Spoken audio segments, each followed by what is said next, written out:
Ep 1. A woman is running in fear through a dark forest at night. She is unable to scream as duct tape covers her mouth, and her arms are strapped behind her back. Two brothers Henry and Richard Krause with recurve bows and night vision goggles gleefully chase her across the forest. Their other brother Julian Krause watches a live feed from the night vision goggles in a van and laughs maniacally. The woman is shot down with an arrow through the leg and falls to the ground in agony. A mysterious red-haired man observes this from the car park where the van is parked. The brother inspects whether she is dead or alive and prepares to dissect her with a pair of plain metal shears. Out of nowhere, a storm of feathers and a blue blade descends on the two brothers in the forest and decapitates both before they are even aware of it.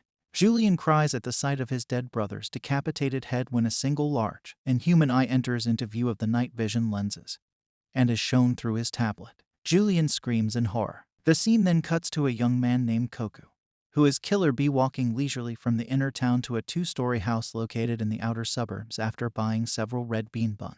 It is also the workshop of a family of luthiers, and thus bears a sign with the family's business name, Stella del Mattino. A young woman, Lily Hoshina, in a uniform jacket proclaiming her to be part of the Royal Investigation Service, races out of the house, shouts to Koku that she's late, and drives away in a hurry, but soon come back as she has left her ID behind. Next, Lily goes to the crime scene from the start. After surveying the infamous Killer Bee mark, Lily goes to show a civilian off the premise. After Boris recognizes the civilian to be Keith Flick, Keith greets Lily. When they return to RIS located at the coastal branch, Eric introduces Keith saying that he rejoined the Royal Investigation Service unit from the Archives Division. Eric starts off the morning meeting by disclosing the names of the deceased, Henry and Richard Krause, and confirming that both were killed by a sharp blade. The other victim, the woman, was still alive and receiving medical treatment at the hospital. It is mentioned that she was abducted and raped by the Krause brothers and that the third brother Julian was still missing. Eric advises that Killer Bee's signature was found at the scene of the crime and that so far, Killer Bee has been involved in 15 killings in the past few years. Julian enters unsuspectingly to a stranger's house and kills the family. The red-haired man steps inside and finds Julian watching the television with news of his dead brothers and behaving erratically, muttering that he would kill whoever did that to his brothers. The red-haired man offers to help him in return for a favor. Heath goes to visit his childhood friend Gilbert, who works in the forensics lab, specifically the coastal branch.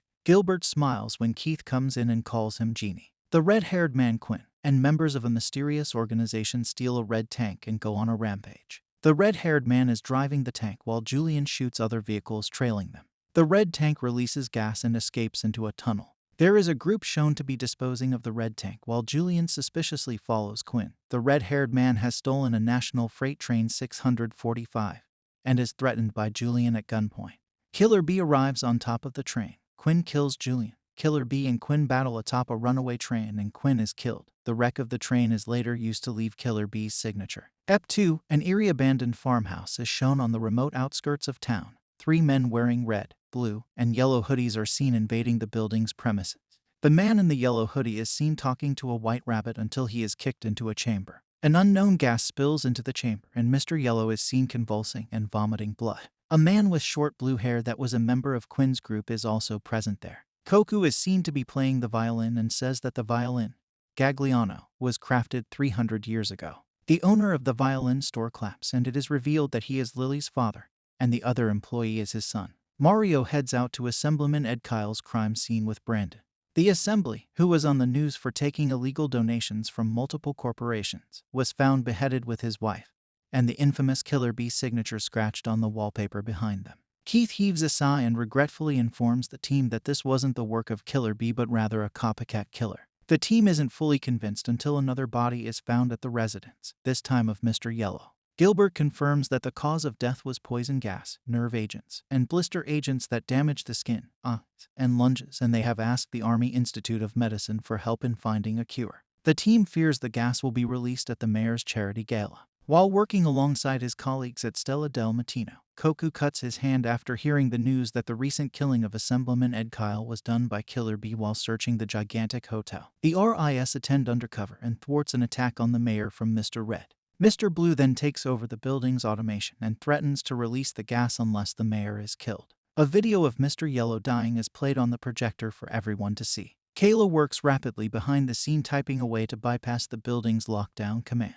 Unlike the public, Brandon, Lily, and Mario look relaxed as they place their trust in Kayla to free them. Lured to the event, Koku follows Izanami, the blue-haired member from Go, to the rooftop. She pulls out a hand grenade from under her skirt and explosions go off, which Keith notices while in the car. Ep 3, on the rooftop of Legacy Palace, a few explosions are seen as Izanami and Koku fight. He asks her who she is. She speaks in verses, and Koku throws a knife at her asking, "Is she with you?" She jumps off the roof. Koku also jumps behind her, conjuring his wings, and starts to follow her. She starts to get away on a skateboard with Koku in her tow. Keith watches this as he takes a car and starts to go behind them. In hurry, he even takes Boris, who was originally commanding the car, with him. Inside the building, there is unrest. The criminal inside says he is not like them and is not afraid of his death. Meanwhile, Kayla uses her technical skills and takes the control of the building from Mr. Blue and blocks his access to the system.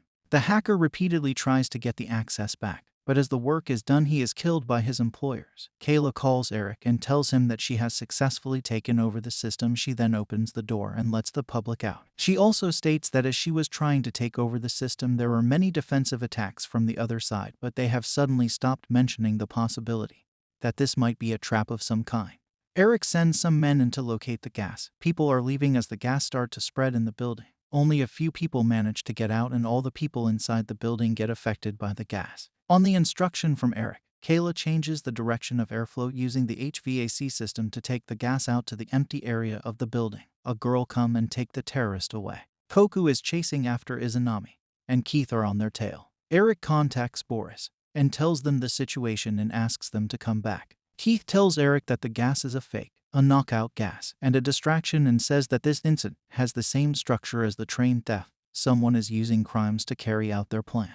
Next, we see the leader of the terrorists, Minutsuki, the girl who asks if it is necessary to bring the Black Winged King with them. He says yes, and when she says he must be alive, he says that he only should be alive, meaning they can hurt him but not kill him. Koku and Izanami reach Lake Lenin. He asks her where is she, and she tries to stir the memories Koku locked away. He transforms into the Black Winged King and starts to fight and defeats her. She tells him to touch Canopus. Heath arrives at the lake, but no one is there. He sees the particles of the blade in the water. Everyone in the building wakes up and RIS finds the real gas. Lily has a bad gut feeling about the crimes, but Marco inspires Lily and Bran with their oath of service. Ep 4, in a flashback, Keith sees Erika Kazumi Flick being tortured and killed as she calls for him, and later her funeral is seen.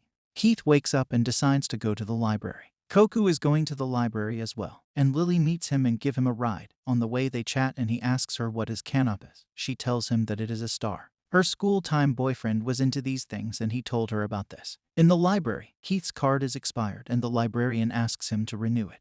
Koku is dropped at the library by Lily and Keith is leaving after taking a book. They pass each other and Koku hears touch Canopus. He looks back but there is no one. Keith falls down the stairs. Heath's building's elevator is not working, and he walks upstairs. He meets Lily there. He asks her to leave but she does not leave and he invites her inside. There Lily talks about Killer Bee's cases and how his victims are all criminals. Lily demands Keith use his genius to explain the mysteries underlying the crimes. Boris is heading somewhere and he spots Lily's car outside Keith's building, and he thinks that something is going on between them. Inside, after eating, Keith makes coffee for Lily and himself while she keeps talking about Killer Bee and the cases. Keith learns that she got his address from Boris. Boris, while using his phone, accidentally sends a message and invites the team to a drinks party at Keith. Inside the house, Lily tries to use buns, pastry, and other snacks to explain her theory of involvement of a third party to Keith, but doesn't make any sense to him. Keith asks her to leave but he trips and Boris come in at the same time and sees them in an awkward position. Lily explains what happened. Due to Boris's accidental text, all the other team members come there. Boris and Keith talk about Lily. Bran discovers that the entire precinct is being surveilled, but he is attacked before he can leave the building. Koku is in a ruin remembering old memories. He points at the Canopus and says, "I will find you." We see Bran laying bloodied in the lift, and on the wall, the Killer Bee mark is drawn. And that's all for today, guys. Stay tuned to get more new videos. Stay safe and keep watching.